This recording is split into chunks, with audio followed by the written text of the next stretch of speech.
Sexual immorality is common in men more than women. True or false? It's false. Okay. Now, I'm going to prove to you that it is not false, it is true. Now, the number one reason why it is so is that men are biologically and biblically motivated by what we see. True or false? Do we agree? Do we agree? Men see what we see, not as much as common as in men. Now, what does the Bible say much as common as in men? Now, what does the Bible say about adultery? Say about adultery. Now, in Mark chapter 13, now in Mark chapter 13, chapter 10, verses 17 to 22. Mark, the book of Mark 17 to 22.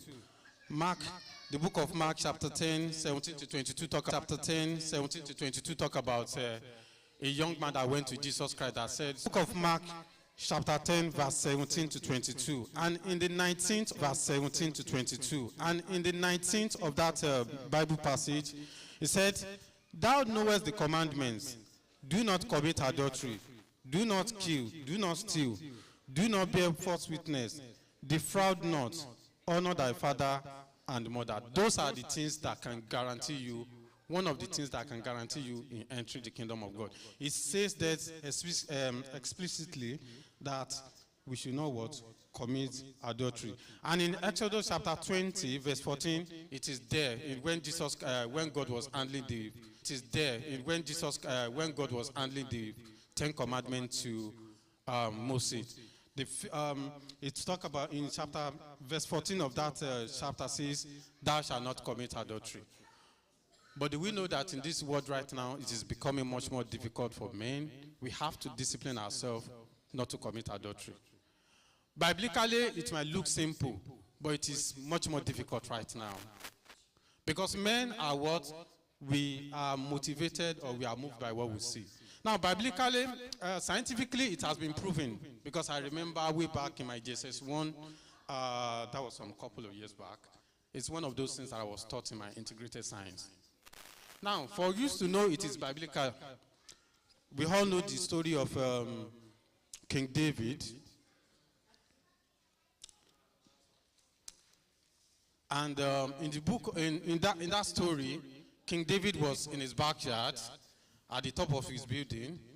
And from there, he was able to see the wife of Uriah when she was having a shower. So what happened next? So we all know how the story went. Biblically, men are motivated by what they see. So, and what are the challenges the world is posting right now? Nudity is being promoted. That is why it is becoming much more difficult for us. When you walk around, you are seeing so many things. Sometimes, I don't know, the doctors in the house can help me. There's a part of your brain that is going to switch like, oh, mom, this thing is, come on, you know. I'm just talking like a normal street person. You know, just like, oh, mom, this thing is, what's happening? You know, all those things. Either you are biblical or not, you see it, your brain will process it. No matter the level of child of God you have. It will definitely, something will stick in your brain. You have to now, like, I have to discipline myself. And that is part of it now. Another a part that is making men much more vulnerable to sexual immorality. And another thing is, you know, in the past few years, women weren't bold to approach men and talk to them. We know in the years back, let's say in the life of our fathers, it's a rare thing for a woman to just walk up to a man and tell you, I like you and I want to go out with you. But what is happening now? Is it very common right now? Women will just walk up to you, no, I know you are married, but I don't care. I just want to have some things with you. Simple. Is it happening? Is it happening? So, men are much more, it's becoming, you have to strive and make sure you discipline yourself right now more than before, because the